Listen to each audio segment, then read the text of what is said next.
Hello,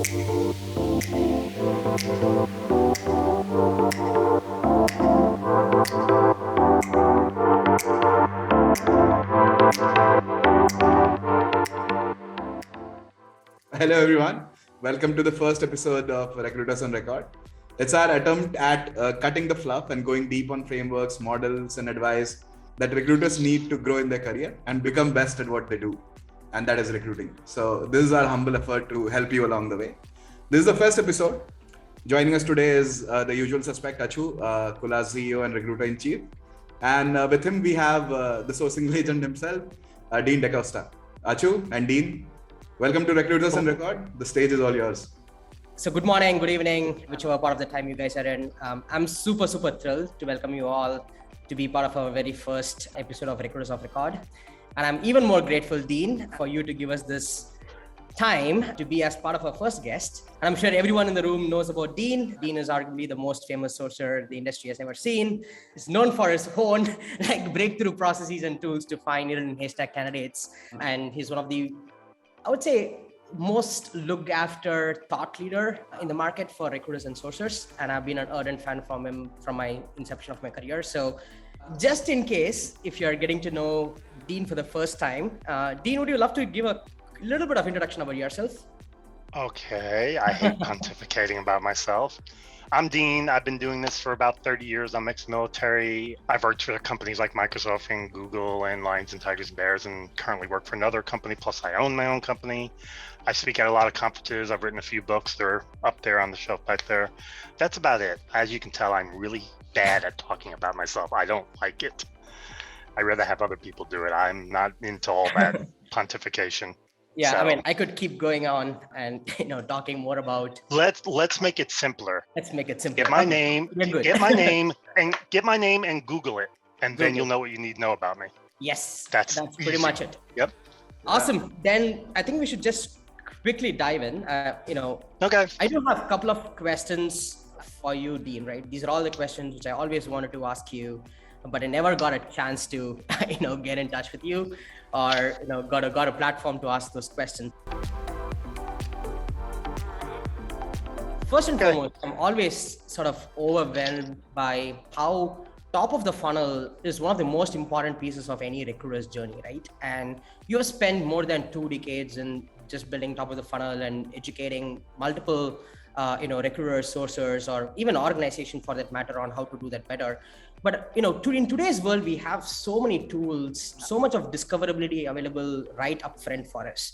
I'm curious to learn from you, how has this changed over the past 2 decades? How are you sourcing early on in your life, and how is it today?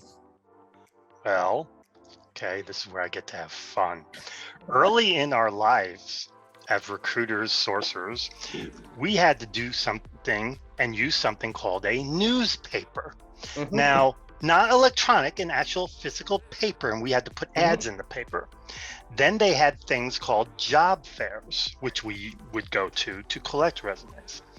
Back then, we didn't get a lot of resumes via email because email was kind of in its infancy. We had to use something called a fax machine. I'm being sarcastic when I say this. You guys all know this stuff, but I can't help it because I was actually speaking to a group of really young recruiters, like they were in their early 20s recruiters, and they were like, what's a fax machine? And I'm like, okay, I'm officially old.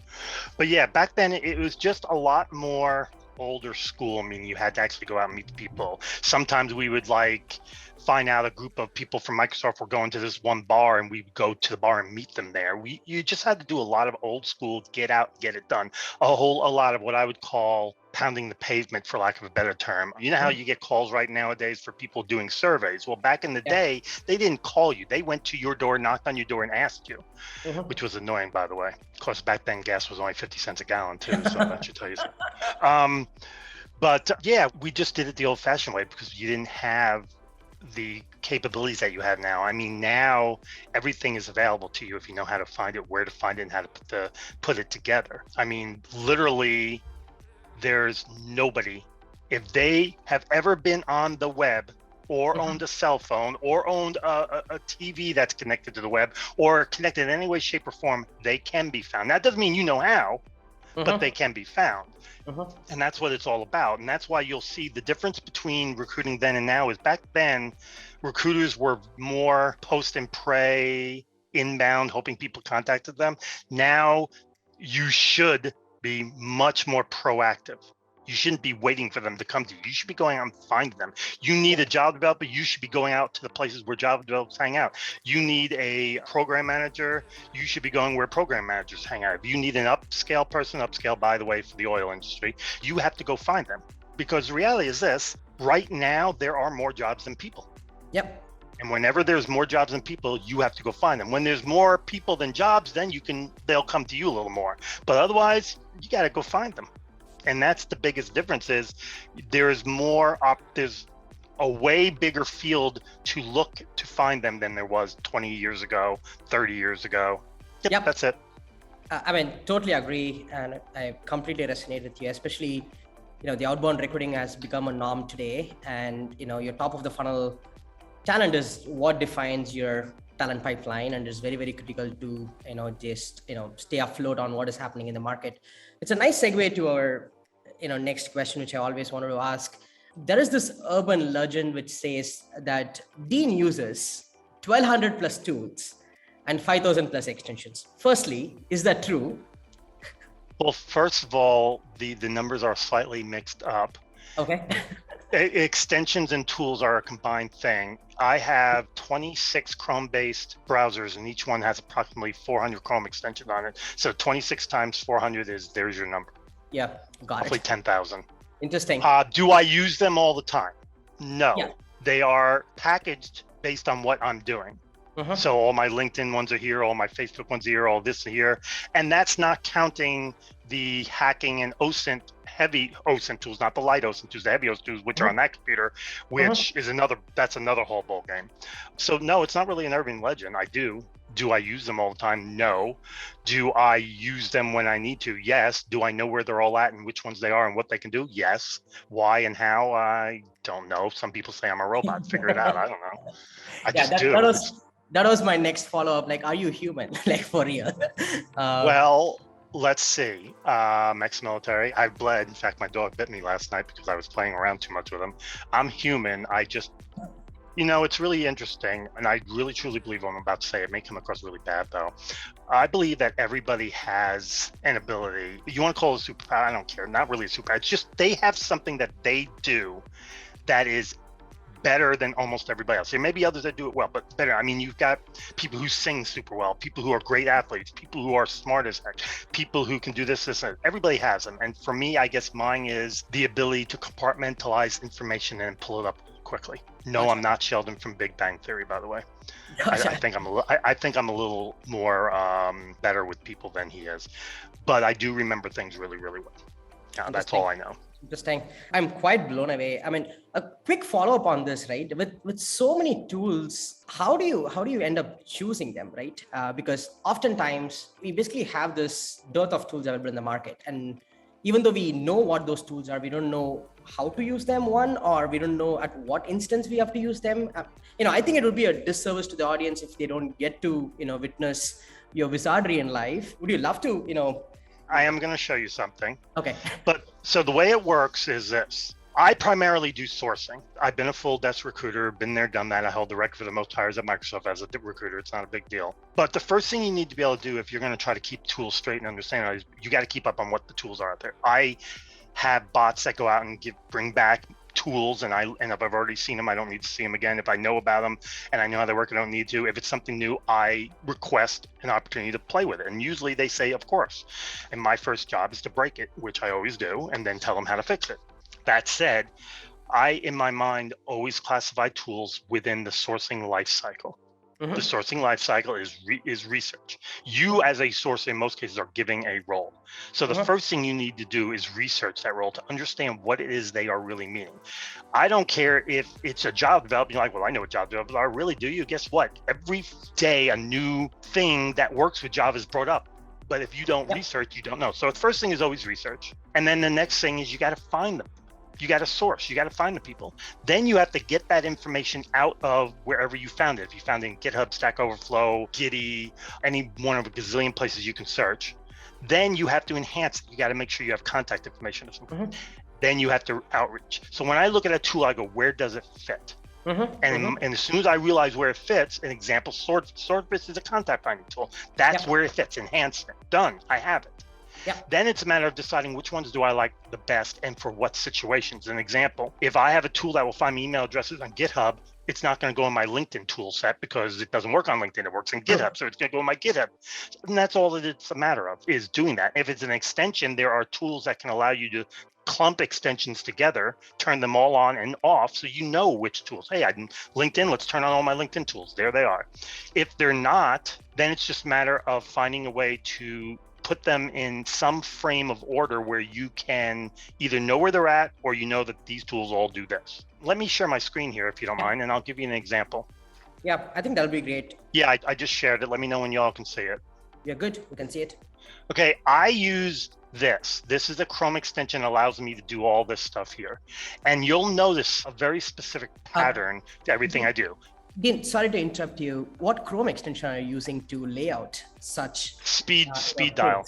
Okay. Speed dial. Okay, got it. Okay, you'll notice start.me pages. I'll explain what that is later. They're all here. All my start.me's are right here. All my emails and communication protocols are all right in here, emails and all that.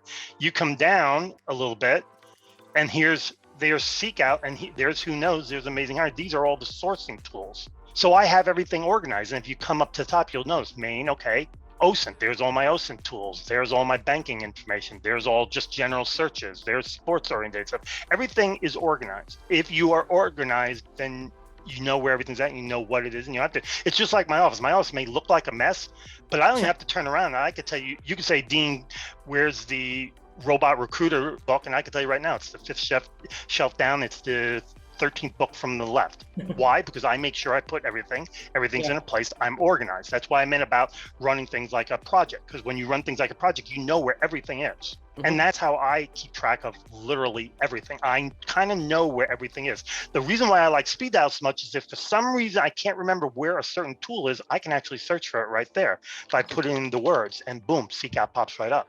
Awesome. That's why I like it so much. It makes it simpler for me.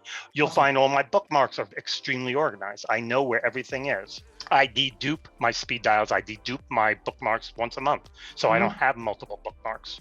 And I have ways to find my bookmarks. This is a tool right here that's called Tidy Bookmarks where I can just put in, LinkedIn. Did I spell it right? Linked. We'll just go with linked. And there's all the ones related to LinkedIn in this case. I don't even have to look for them because they're all right there in front of me.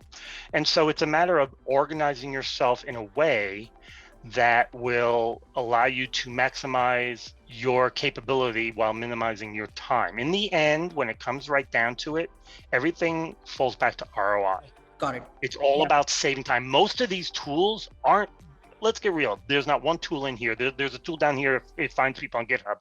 I don't need the tool to find people on GitHub. I can do it myself, but it saves me time. Therefore, time equals money. And that's why I still use it, because it saves me money. Awesome. Dean, is it possible for us to, you basically spoke a really interesting point about the workflow of a sourcer, right? Before you go any further, you are aware that there's a person named Guest. That's a cool name, Guest. Okay. Please, I know it's not their name. Please teach us some source techniques. And another one is how to engage passive candidates. There are a couple of questions sitting there, just so you know. Dean reminded me of Woody Harrelson's character from the movie 2012, sharing the truth about the past and the future. You know what's really ugly is I know that movie. I don't think I'm Woody Harrelson, though. Woody Harrelson's a little goofy. Although I did like him in the zombie movies because he's really funny. Anyway. There is no direct question on the sourcing part yet. Just walk us through your magic in terms of take a requirement maybe and then help us through first things first to identifying them. Yes. First things first. For those of you that are not aware, there's this called a start.me page. This is my page. There are 4 of them. These have every recruiting sort. I add stuff to it every day. I'll be doing it when we get off this call. This has every recruiting sourcing, researching type of thing. You could ask for LinkedIn stuff, scraping tools, how to find contact information, everything. But the most important thing you're going to find on here is this right here. It says My OSINT tool. I highly recommend you download it, because what we're going to do today is all going to be there, because I basically created something to make it really simple for everybody. Best tool is your brain. Well, Sure. my brain, but you can't have my brain, so it's your brain. Anyway, this is the OSINT tool. And what it's designed to do, and I'm going to start with the X-ray and bookmarking stuff, is to make life simple on you finding people. And we're going to try to find full stack developers. For audience, I think we'll be able to get the links to you guys post the call. Yeah, but... it's on the SSAR page. Oh, okay. Yeah. So all you got to do is go to the SSR page. Let me see if I can add it into the chat window. Host and panelists. No, let's do everyone. Yay, everyone. There's the link to the SSAR page. Just go ahead and go in, and it's under the part that email for new tools and sites. And then if you go to the bottom, the last link will get you access to my tool. So here it is. We are going to try to do full stack developer. So the first thing you'll notice, I put full stack developer up here in quotes. I'm going to populate. It now populates every single solitary possible search for me. So you just save time. You just save roughly 5 seconds cutting and pasting. 5 seconds cutting and pasting. So there you go. I'm going to go into Zoom Info. I do not have a paid Zoom Info account. Don't really need a paid Zoom Info account. Here we are.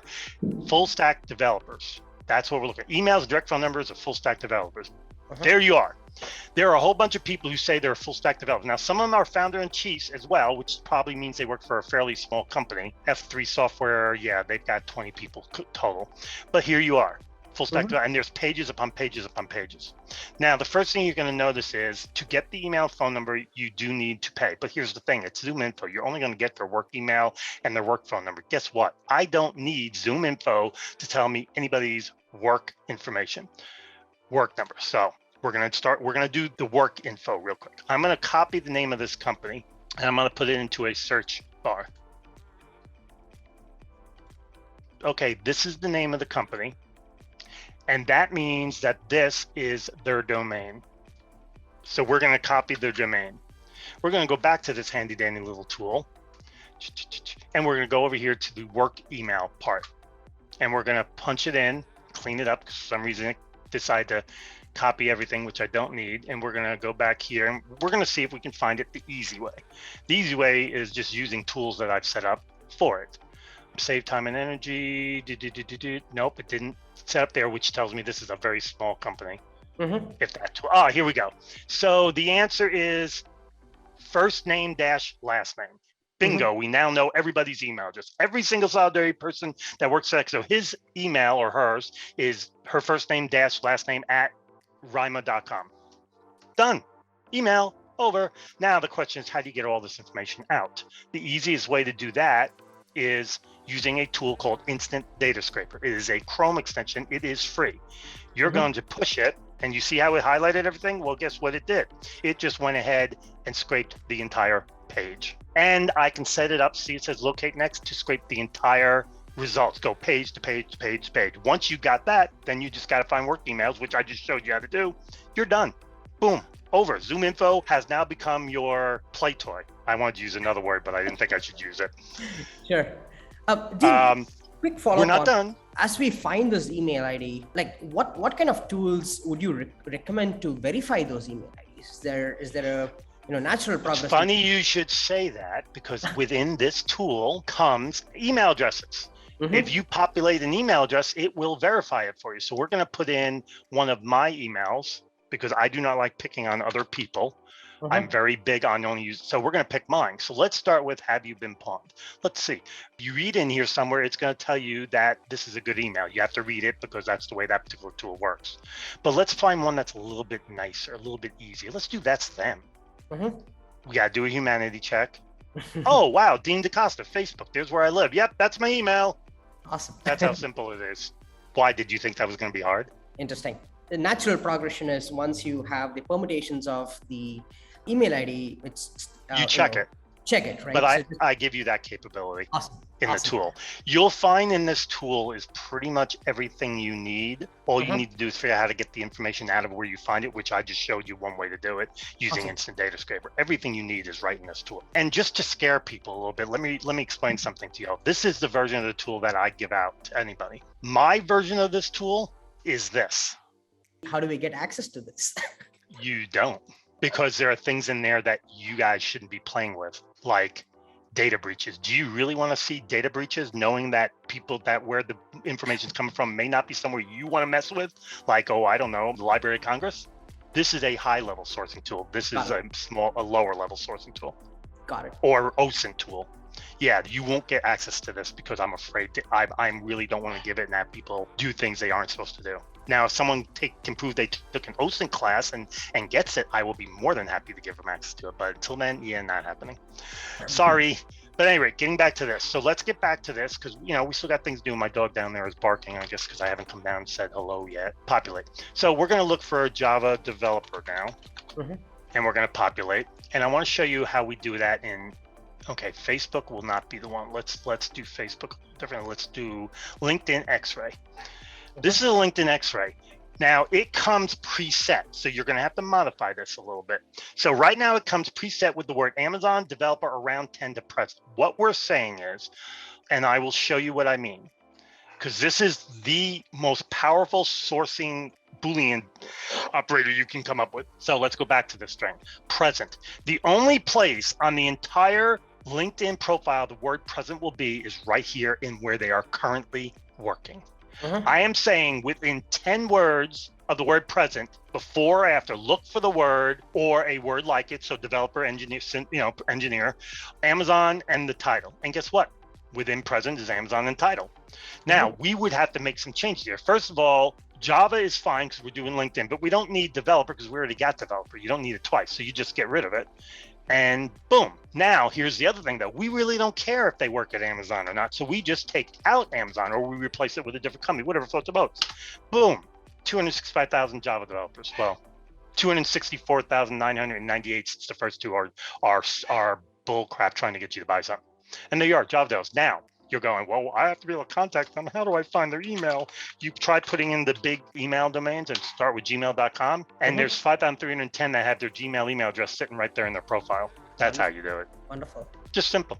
If you don't want a developer, you can change developer to whatever you want. It doesn't have to be developer. I gave you what is called the skeleton of the string. You can change any bone in the skeleton to do what you want.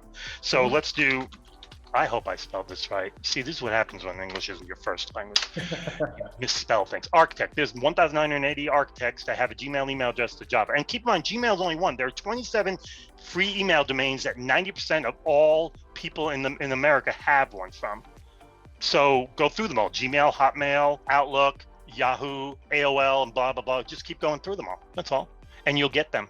I mean, but nothing personal. If you can't get a hire at 1,980 people, time for a new job. Being honest. And scraping this information out, the same thing. You can either use Instant Data Scraper or Data Miner. Either one will scrape it. And Data Miner gives you a percentage free, so you won't eat it up. So from my tool, you can do Zoom Info, Instagram. Rocket Reach is another you pay for site, but I ain't paying for nothing. So here you go. You've got all their information here. You've got the email domain, their work email domain sitting there. So all you got to do is figure out what the naming convention is. I'll help you out. It's Jay Patel. It's his first letter, last name. So there you go. You don't need to do anything. I mean, all these sites, I want you to pay for stuff. Why pay when you can get it for free? That's my philosophy. Here's All People Search. All People Search is a really cool site that lets you find people that say they have jobs. But guess what? There's their email. Well, that's their company email. But here's what you get. You get to see the domain. So now you can figure out what the naming convention is. I'll help you this one. It's nicholas.sent. I know a lot of them off the top of my head because I've done a lot of these searches before. So you go all the way down here and you've got, here's where you can search. I'm going to go through all, how many of them, 20 something, 30. Zoom Info, Instagram, Rocket Reach, Facebook, HackerRank, attendees list. This is to find people that attended conferences. Instagram, American Society of Mechanical Engineers, Google General Resume Search, Bing Resume Search. Piece of advice.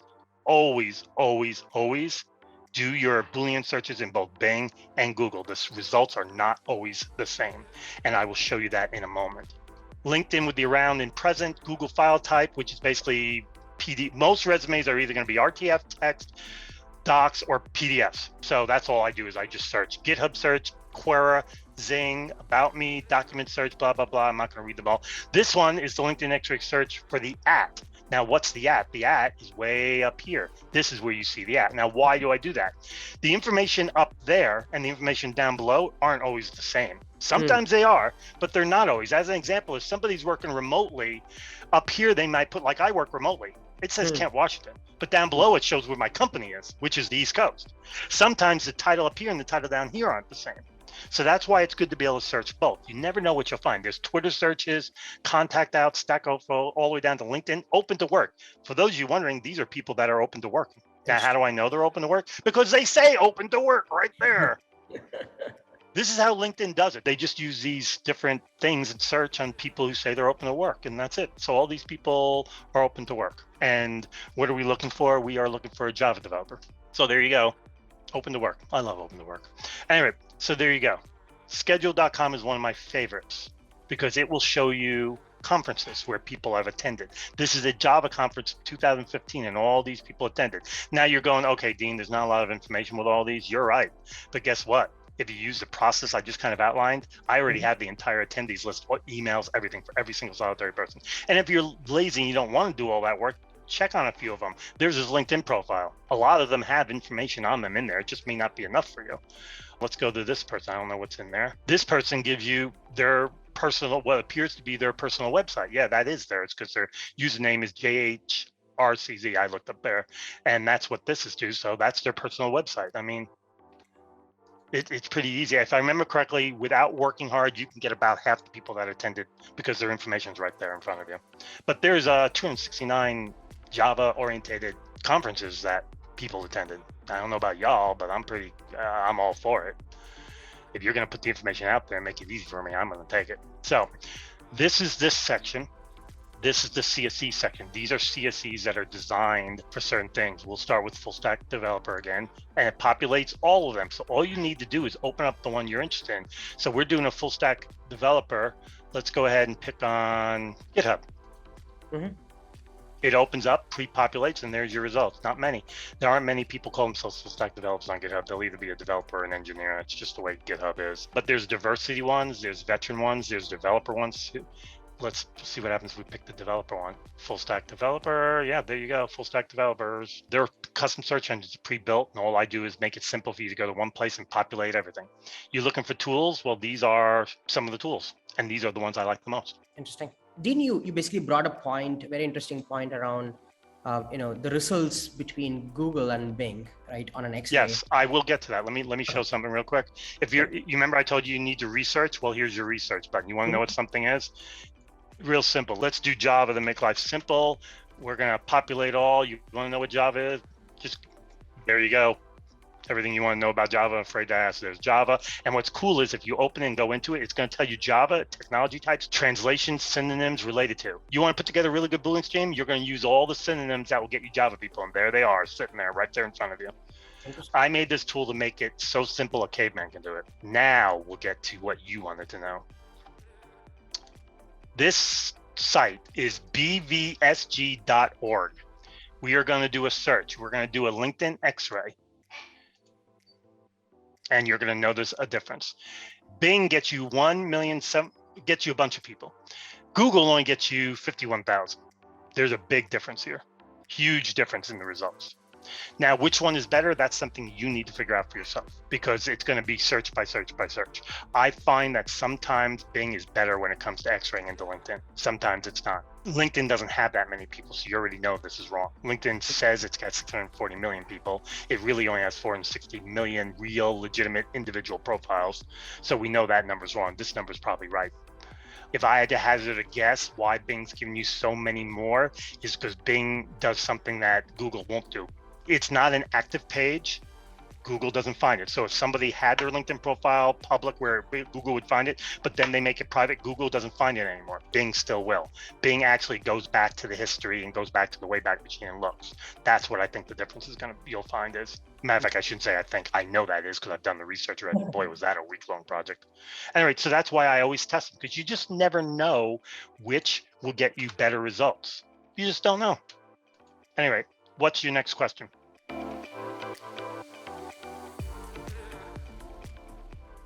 Now we have identified a particular person. We know how to get their details to engage. How do you go about engaging with them, right? Fundamentally, that's one of the biggest challenges. I use a crystal ball and do it telepathically. I write an email, obviously. So we're getting into another subject. So if you hang on, I will get you that. I just got to move some stuff to get you later. So you got to write an email, and I'm going to give you my specific secret sauce. So first things first. Okay, can you all see this? Yeah. Yep. Good. Because we're going to have some fun now. I'm going to have to explain to you what all these tools are. I'm taking my glasses off because I don't need them to read close. First thing you got to do is learn to write a really good email. When you start writing your email, you want to put it through certain processes to ensure that it's deliverability. So the first thing on here is Texio. Texio is a really good tool, not always free, but I think you get some free. And it tells you how good the email is written, how engaging, all that good stuff. The email I'm going to show you got 91%, which is the highest any email has ever gotten with Texio. My son and I took weeks to play with it to get it just right. So this is an example of what I mean. This is Texio, there's the score, and there's everything. It says subject line is too short. I'm not worried about it because there's no subject line there. Needs more you statements. Not too worried about it because the way the email's designed, the you statements are there, but they're not you. The way it's written is about the candidate, but I don't use the word you too much. And the reason I don't use the word you too much is because if you use the word you too much, people get nervous. That's kind of stalkery. But then step line is not engaged, you don't care because it's I didn't put in a subject line, and could use more engaging questions. Mail is too long, but it's still got a 91 score. This mail is not too long, FYI. Anyway, readability, grade 8. Now, why? A lot of people, when they get their emails, they're on their mobile phone and they're walking and talking and chewing gum and reading at the same time. If you make it higher than 8th grade level, they'll see some big word like pontificate and go, okay, I'll read it later. And guess what happens? They don't read it later. So you want to make it simple. Automated reading ability, and there's links to these, readability.score.com, is a 6. What's that mean?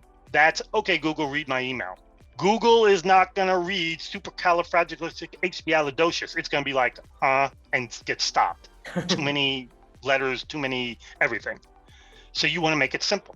6th, engagement level, 99%. This is by a tool called Mosaic Track. How engaging does it make someone want to contact me back? 99. Issues. This is a tool called JobLint, which will let you know if you've said anything that could be misconstrued as a cultural issue, a realism issue. As an example, if in there you wrote, I hope no one out there is Spanish, chingate calpron, you're not only not going to get me to reply, you're probably going to get me to beat your butt next time I see you, because that's not a nice thing to say to a Hispanic person, or anybody for that matter. Recruiter, if it's too recruity, sexism. I got an email once, we're looking for 2 male recruiters. Okay, number 1, that's illegal. And number 2, you're stupid. Didn't know what else to tell the guy. Oh, and by the way, it was unpaid overtime too, which is also illegal. Anyway, and then spam trigger. A lot of emails get caught in spam. Well, if you get a score over 6, you're getting caught in spam. Anything between 1 and 5, the lower the number, the less likely. If you can get below 1, you're probably not getting caught in spam. This email got 0.2. That's the lowest score you can get. Okay, Humantic, which is now called Flurrole, F-F-R-R-O-L-E, is a tool that can tell you how to talk to somebody. This tells you, it's 2 assessment protocols. If you were to look me up, it would say, be quick, be direct, get to the point, which is 100% accurate. Because if I have to read 100 freaking page email just to let me know that you want to talk to me, I'm not going to get paid past line 2. And I may not even do that. So for me, it was perfect. For most people I see out there, I find that it's pretty darn accurate about how to communicate with them. With some people, it'll tell you to make them feel like the most important person in the world. Okay, here's the email. The subject, which I did not put through Texio, and I didn't do it on purpose, was because I already knew what Texio was going to say because I had them do it privately for me. It's a great one. Are you looking for something more out of your career? Think about this. Are you looking for something more out of your career? It's all about the candidate. What's in it for me? WIFM. That's how you write an email. And when I mean by what's in it for me, it's not what's in it for me as a recruiter, it's what's in it for me as a candidate. Hi, whatever name, we'll go with a Chu. Rather than taking your time out of work with a phone call, I thought it would be better if I sent you an email. 88% of all potential candidates would prefer their first contact be an email. Why? Most of them are using cell phones and they really don't want you calling when their boss is over their shoulder, wondering why they're getting a call from a recruiter from another company. My name is Dean. I'm a sourcer with Search Authority, that's my company, which means we search the country looking to help top professionals improve and advance their careers. Now stop. Think of what I just said. We search for top professionals. So if I'm reaching out to you, what does that mean you are? A top professional. So there's a little ego in there. Yeah. So it is no accident that we are talking. In other words, I did my due diligence. I know you're a top professional. That's why I'm calling you ego. I'm guessing that you are probably not looking to try something new right now, but I would love to speak to you briefly about opportunities that you may be more passionate about than what you are currently doing. What am I hitting there? Emotional, passionate. If we get the opportunity to speak live, I'm confident our conversation will be different than what you may be accustomed to. We are not interested in pitching you a job based on our needs. This is the biggest line of the entire email, but rather a career based on your wants and dreams. In other words, I don't care what I need, I care what you want. Yeah. With this in mind, please contact me if you'd like to have a short, non-committal conversation, and there's my signature block done over. I get a 92% reply rate with this email. I'm stealing this, Dean. I'm giving out to all Kula clients this. Okay, this is copywritten. This is copywritten. I You think I'm joking? You think I'm joking? Not be You caught. really think I'm joking? I am. No, I'm saying I'll change just enough not to be caught. Actually, according to copyright laws, if you do not change at least 40% of it, it's still violating the copyright infringements. But since you're in another country, it won't matter. But I'm joking. I didn't copyright it. Now, this is my email. I want to show you another person's email. Okay, well, we're going to go through. God, Lord, we only have 12 minutes. Y'all should have booked me for 2 hours. We'll do a follow-up. We'll do a follow-up very soon. Yeah, because I didn't get to talk about sourcing as much as I want to. Guys, just so you know, I could keep you guys on here for, I don't know, probably 52 weeks talking about sourcing and never show you the same thing twice. So sorry. All right, so let's look at an email. But here's a few things you guys need to keep in mind when you write emails. And this is really important. Let me see if I can find them real quick here. Okay, this one right here. Please don't ever use this email. Yeah. Basically, it's a bunch of crap. Pardon my language. It's a form letter. I don't respond to form letters. You form letter me, then I'm not responding, because you know what? It'll also get caught in spam, by the way.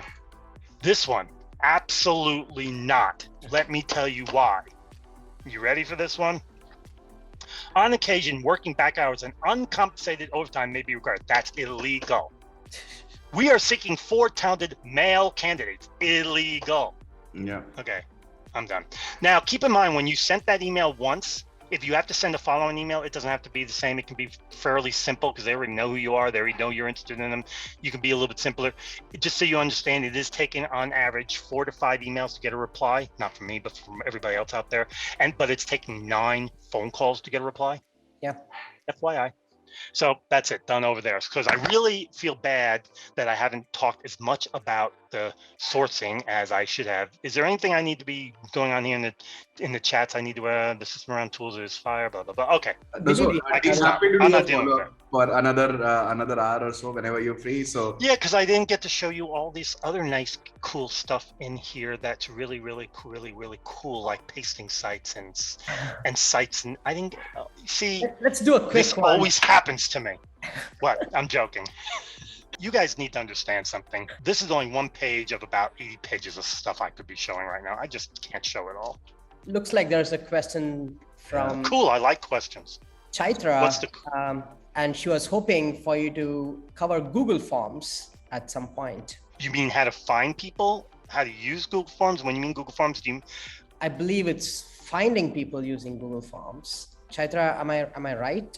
Or do you mean Google, like the Google Drives and stuff like that? Because Google Forms, I mean, there's Google Forms. It's just a way to create things, but the things are going to be kept in their Google Drive, not in the Google Forms account. You're going to find them in their Google Drives, and the only way you can source in the Google Drive is if the Google Drive is public. she says that she has seen a YouTube video of you doing it a long time ago. Okay, I can hardly remember what I did yesterday. You want me to remember what I did a long time ago? I'm going to take a guess at this one, so humor me. And I am going to have to do something I didn't want to do, but oh well. Yeah, probably you can go a little bit more specific in terms of understanding, let's say, for example, what will work well for my organization, maybe inflex and outflex of my organization. How do we go about? Let's make this a little simpler. Just give me a minute here. I got to find the right tool. There's a few things you can do here. There are tools that can help you. Oop, that's not it. Okay, it's going to be stupid. No problem at all. I can fix that. Give me 1 minute. Okay, so in this thing, which is called Tech Map, what it really is a way to find companies that are using technology and skills in a specific geographical area. And that's what you're trying to do. So in this case, you see all these dots that tells you there are companies doing things. So you got to pick the technology you want or pick the location. Let's pick, let's see what Java, and there's usually a drop down Java. There are 14 companies using Java right here. And by the way, that's not Seattle. That's not far from where I live. 37 in Renton. The further we go up, the more there'll be. And that's how you figure out part of talent mapping. But here's the fun part. There's a tool out there that can make talent mapping even easier than this. There's a tool that is designed specifically for that type of work. And it'll even create org charts and everything for you. All right, there we go. I knew I'd remember. It only took me a minute. Chart Loop is an awesome tool for this. I don't know if this is in your alley. Which portal is better for IT jobs? Is it Dice or LinkedIn?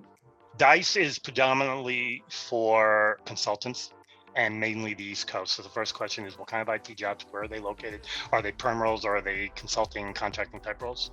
As far as which is better between Dice and LinkedIn, personally, I don't think either of them are very good. So.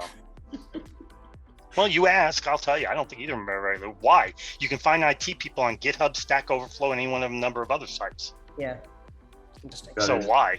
So here's an example. Here's a complete org chart for Cisco, for the product development team at Cisco that it allowed me to make. Interesting. If you go to where you can, and you can go ahead and do it, and it will make org charts for you. It'll tell you where the biggest population of a particular skill set is. It'll do all that stuff. It's really, really, really one of the coolest tools that I've seen out there. So I love Chartloop. Claro HR is out there still. I just got confirmation from the owner. They're just having a little problem with their server. And Claro HR is another one that can tell you how many of a particular skill is in a particular area. So if that's what you mean by what you were asking, then yeah. I mean, the one thing I found in my career is people tend to use a lot of words the same, but they don't have the same meaning. As an example, a program manager. What is a program manager? You can go to 10 companies and the answer to that question is going to be totally different. Same thing with project manager. True. There's a company down in California. You know what their project managers are? They're data scientists. You know why they call them project managers? So recruiters can't find them, because recruiters for some reason seem to think they should always search based on a title. I do search based on titles, but I also search without the title, because I've learned a long time ago that companies hide people with titles. So that's why I do both. Is there another question about sourcing and closing leadership recs, engineering director roles? Okay, so it's the guest of the guest of the guest I of the guest. believe Heidi wanted to understand about sourcing and closing leadership recs or engineering directors. Engineering directors. So the first thing is, we'll always is there anything him. specific you do for these exec search criterias, Dean, or it's a similar, sourcing workflows like how we generally go The about? workflow is the same. Where you're going to find them is what's going to be different. So as an example, I'm going to use something a little bit higher up on the scale. If I'm going to look for CEOs, why not just come here to the CEO email tool? Oh, no, I'm not going to look in the UK, that's for sure. I'll go to the US and just find companies that do have technologies similar to mine, which I showed you how to do already, and just start picking all the different CEOs. It seems like that's a lot simpler than anything else. There are sites that you can see who all the CEOs are. I don't even know what site this is. Oh, this is another CEO email, another tool. So most executives always go to different conferences. Why not use the conference finding tool and find conferences for executives for what you're looking for?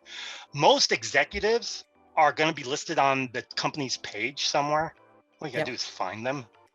That tool I showed you that does org charts will do the exec level, the C-suite org charts as well. Interesting. So why not just do that? I mean, most people at the executive and CEO levels got there because they worked their butts off, and because, although some may have been because of nepotism, you never know, but mostly because they worked their butts off. Nepotism means your family runs the company, but they're out there. They've spoken, they're well known, they've written papers, they've done things to be considered the best of the best of the best. Yep. And so it's not hard to find them. I mean, I can go to Microsoft right now and get you the entire list of their entire C-level suite. Why? Because it's right there on their page. So why, I mean, don't take this the wrong way. When it comes to finding execs, not hard to do. They're all out there. Yep. That's why they're called executives. Now, directors, it's a little bit different. but even some directors are easy to find and out there because they got there a lot of times. That's one of the reasons why I love looking at and keeping track of people who are moving. Most of the people, if there's hey, this person moved from this job to this job and it's in the newspaper, it's because they're a C-level person. And I have a bot that finds that and brings it to me all the time. Owler is a great example. Owler will tell you when there's a change at the C-level in different companies. So anyway, I hope that answered your question. Yeah. How to fetch resume using Quora. Well, Quora is an answering thing, so there won't be a resume, but Quora is a stop in the social detective thing. So you find them on Quora, then use what information's there to go out on the net and find where else they are, and eventually you'll find a place where there's either a bio or a resume. It's just a matter of you see, people in the sourcing world have a misconception. That misconception is if the tool doesn't find me a resume, it sucks. That is an incorrect statement. The reality of the situation is they don't have to find you a resume. They have to give you information that can lead you to a resume or a profile, or enough information to know that person can do the job. As an example, Facebook is not going to find me a resume, but it is going to let me know the names of the people who work at Facebook who are Java developers, or in this case, developers. 98% of the developers and engineers at Facebook are Java developers. They're a big Java shop. And if I know where they live and I know their name, come on, guys, you don't think we can find them out there somewhere? The problem people have in sourcing and recruiting, and I say this all the time, is they want this is going to sound wrong, instantaneous gratification. Fine, you want instant gratification, go look on the job boards, go look on LinkedIn and fight with the hundreds of other recruiters who don't know how to do anything else but that, and then have your hiring manager say, I'm tired of seeing the same people over and over and over and over and over again. Or take a few extra minutes and find them people they don't see all the time. I have hiring managers where I work that have made it clear to their recruiters they don't want to see people off LinkedIn, they don't want to see people off job boards, they're tired, they keep seeing the same people. And so what happens, they all come to me and ask me to find them people because they don't know how to do anything else. Why? Because no one bothered to teach them. That's one of the biggest problems with recruiters in Europe. Most of them don't know anything but LinkedIn. Yep. So sorry, I got on my soapbox. I apologize. All good. I think that's a pretty good segue for the next question. I think, you already answered that, mostly around old school recruitment to, the future of what recruiting is. As you rightly mentioned, it's not just following a channel which is already working, cool, tap into it, but also look at be in an area where not other folks are. I want to know who guest is, because he or she is asking some pretty cool questions and joking around. So whoever that is, I like. The answer to the questions, and I hope I don't butcher your name, Santos, is levelsalary.com, and Indeed has a salary range comparisons as well. And I don't know if the version of the tool that you can get has salary information. It does not, but I will be looking, just so you guys know, you'll notice this is a version 2 you get, there's no salary stuff. There is on my tool. I will be adding it to the tool you can download in the next 2 weeks. So you'll have access directly to all 3 of those. So that answered that question. Your tool is entirely free for people? The version of the tool that you can download is 100% free. I mean, it's incredible that including the directions how to do it. Basically, you're just going to download the zip file, unzip it to a folder. You're going to open the start here thing and then bookmark it, and that's it. And I haven't gotten a chance to teach you guys how to use it all, but there are videos on my YouTube page on how to use it. Yep. By the way, guys, you should check out your Dean's YouTube channel. It's very, very like small 5-minute nuggets on multiple sourcing tricks every week. Highly recommended. Me being a non-recruiter has learned a lot. So guest, recruitment post-pandemic, could you please, I see people shopping these days. I'm not sure I get what you're asking there. Are you asking about people posting all over the place? Are you talking about skills specific to the pandemic, i.e. nurses and such? I'm not sure I understand the question. It's kind of... I believe the question was more directed towards, given there is a lot of movement happening in the market in terms of opportunities, more jobs than people, folks are shopping. I believe as a recruiter, how do I stay on top of these folks to get them attracted to my organization? I think that's okay. So one thing at a time. Guess. Remember the part where I said, Google my name and then put YouTube, you'll find my channel. The tool is on my SSAR page. So Google my name and put in SSAR. It'll be right there. Not trying to be rude. It's just, come on, guys. We're recruiters and sourcers. If you guys can't find my YouTube channel, you might want to change jobs, guys. Sorry, I'm joking. I am joking, but I try hard to make myself and what I do as easy to find as possible. Not because I want to feel special, because I really, be quite frank, be happy if no one knew my name, only could share all the stuff I'm trying to teach. I do it to help you guys, because when I got my first recruiting job, I was thrown in front of a computer and told the source. No one even wanted to explain to me what it is. I spent hours in a library, yes, library with books. That's what you had to do back then. There were things called books, learning how Boolean works, learning what recruiting is, and learning all this stuff. And I don't want you guys to have to go through that. That's why I share what I share, not for any other reason. So just look up my name, dude. Look up YouTube, look up my name, look up SSAR page. You'll get it, dude. And I'm sorry if that came across the wrong way. It's just, Oh, good. it's a pain. What was the question? Thank you so much. I really Well, appreciate to quote Steve Rogers, I can do this all day. Y'all need to watch the Captain America movie to get that quote. it. Wonderful. All right, cool, guys.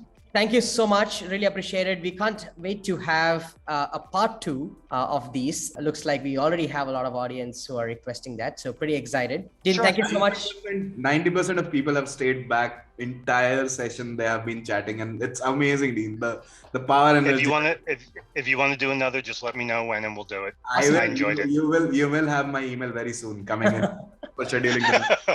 Okay. Wonderful. I'll make Thanks, sure Dean. keep Thank my you so eye. much. All right. Later, guys. Bye. Bye-bye.